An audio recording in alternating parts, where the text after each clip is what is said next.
কোন জায়গা থেকে বলছেন আপনি? আমি দেশের বাইরে থাকি। কোন দেশে? মালয়েশিয়া। মালয়েশিয়া। আচ্ছা, বলেন, খোলামেলা বিস্তারিত বলেন।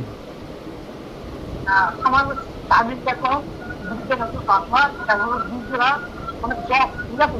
হ্যাঁ। দুধে যেগুলো বের হয়, দুধটা কম, ফোটা ফোটা করে, ঠিক আছে? টাইমিং কম, তো বীর্য পাতলা সমস্যা। হয়ে গেছে। আর ফোটায় ফোটায় ওই হ্যাঁ, পানি পড়ে।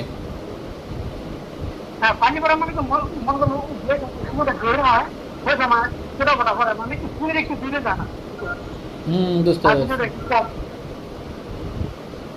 এটাই। মানে কেমনি কি করা যায়, মানে একটু বলেন। বুঝতে পারছি। ঠিক আছে, আর অন্য কোনো রোগ আছে?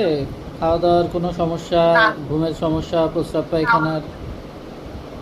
না, না, এগুলো কিছু সমস্যা না, খালি এই সমস্যা।